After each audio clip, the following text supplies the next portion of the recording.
If you're a mid-level to C-suite leader who wants to own your growth and figure out your next small, brave move to achieve your leadership goals, you are in the right place. Welcome to the Small Brave Moves podcast, a weekly deep dive on how to be braver in leadership and in life for exceptional results. I'm your host, Nicole Bianchi, best-selling author, certified master executive coach, NSA certified speaking professional, chief bravery officer, and tough talk expert. If you're ready to become a better, braver, and more authentic leader, let's dive in. Hey, brave leaders. Welcome back to Small Brave Moves. I want to start today with a confession. People hear me talk about brave leadership and assume I've got it all figured out, that I wake up confident, clear, ready. And I don't. I still feel fear, especially before hard conversations, before big decisions, before saying something I'm just not sure people will agree with. And I feel it in my body. I feel the knot, the hesitation, the voice that says, "Are you sure you really want to do this?" It hasn't gone away, and it's not going to. Here's what I've learned, and this is a part most people just get wrong, that feeling isn't a problem. It's a signal. And it means something is on the line. And here's the truth that most people just don't say out loud. Bravery doesn't exist without fear. It requires it.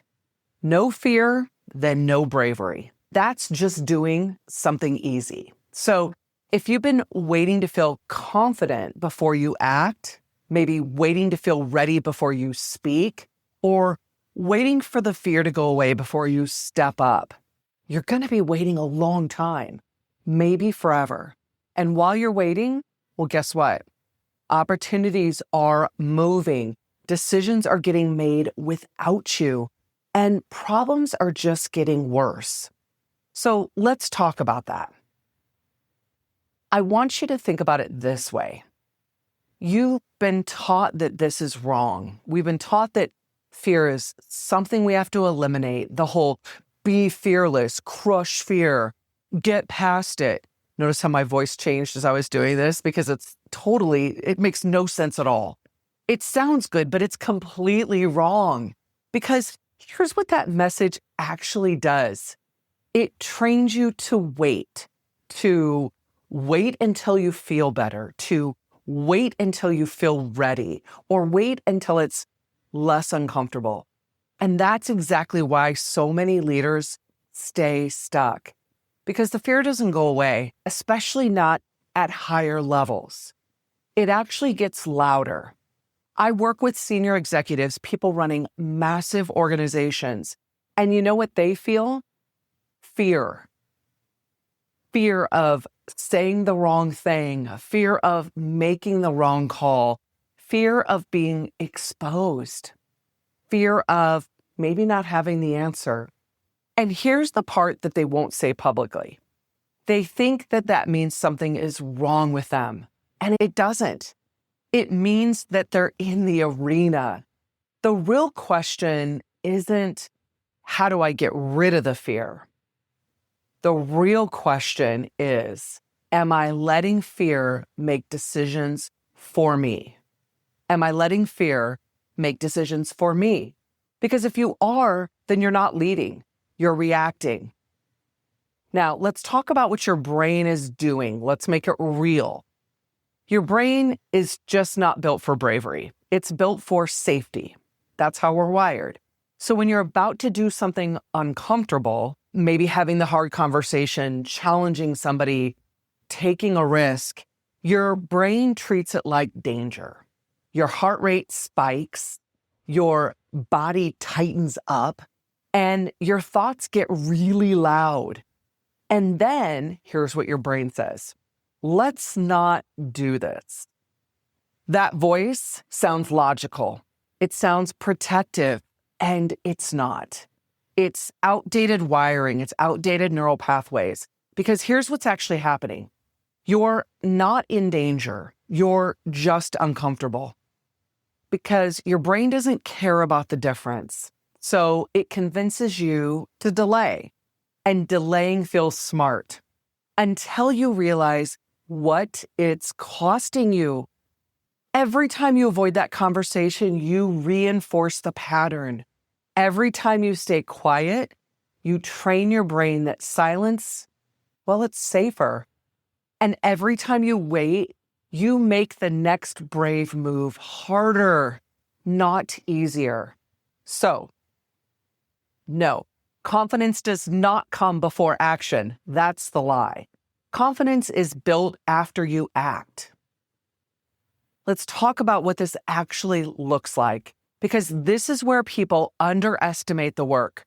Bravery, it doesn't show up in the big moments first. It shows up in the ones you keep dismissing, like speaking up when it would be easier to stay quiet, saying the thing that everyone is thinking but no one's saying, giving honest feedback instead of softening it, setting a boundary instead of overcommitting again, making the call you've been avoiding for 2 weeks. Every one of those moments is a decision point. It's a decision where you're choosing comfort or courage. And here's the part that most people don't want to hear. If you keep choosing comfort in the small moments, you're not magically choosing courage in the big ones. That's just not how it works. You're not going to rise to the occasion. You're going to default to whatever your pattern is. So if your pattern is avoidance, that's what shows up when it matters the most. Now, let's talk about what avoidance is costing you. Let's get real about that cost, because it isn't just about your growth. It's about your leadership impact. When you actually avoid fear, you avoid conversations that need to happen. You're delaying decisions that need to be made. You're softening feedback that needs to be very clear. And your team will feel that, even if they can't name it. So McKinsey found that 85% of executives say fear limits innovation, not talent. Think about that. Fear limits innovation, not talent. Not ideas. It's fear. And here's what that looks like in real life. Conflict sits and it just gets worse. Feedback disappears, your performance drops. People play it safe and then innovation is dying. And slowly, your culture is adjusting. Not to your standards though, but to your avoidance. And it becomes the way that things are done now. And that's the part that most leaders miss. You're not building culture through what you say. You're building it through what you don't address. Fear is not your problem. It's your response. And when we reframe that, we think about it as fear is not the enemy. Avoidance is, okay? Fear is data, and it's pointing directly at the thing that matters. So instead of asking, how do I get rid of this? I want you to ask, what is this pointing me towards? Because leaders who grow the fastest, they don't avoid fear, they follow it. They're treating it like a compass, not like a stop sign. And that changes everything. Because now fear, it doesn't block you, it directs you. Here's what I want you to do right now. Where are you feeling resistance? Not someday, now. What are you avoiding? I want you to name it. Don't soften it. And I want you to not justify it. Just name it. And then I want you to ask this. What's the smallest version of this I can do this week? It's about taking one small action, not perfection, not big, just a movement forward. Because bravery is not a personality trait. It's a pattern. And it's a pattern you're building, and you're building that muscle. You're building it the same way you'd build anything else, through repetition. So stop waiting to feel ready, because you just won't. Move anyway. This is the conversation I have to have with myself every single time I'm hesitating or delaying something. And if this is hitting you, if you're seeing this inside yourself or your team, well, this is the work. This is what I do with leaders and organizations every single day. Not theory, but practice. Building the actual skill of bravery so that your people stop avoiding those conversations, decisions, and risks that are holding everything back. If that's the gap in your organization, let's fix it. Details are in the show notes, and if this hit you, send it to someone who needs to hear it today, especially the one who keeps saying, I just need a little more time. They don't. Until next time, thank you so much. Keep making a small, brave move every single day. Thank you for joining me for this episode of the Small Brave Moves podcast. If you're wanting to take this work even deeper, I'm here to help. From engaging in inspirational keynote speeches to transformational coaching and workshops for leaders and teams, page-turning books, online courses, and enlightening leadership development retreats. There are so many ways that we can work together to take your leadership to the next level. For more information, check out the show notes, and let's do this together, one small brave move at a time. See you next week.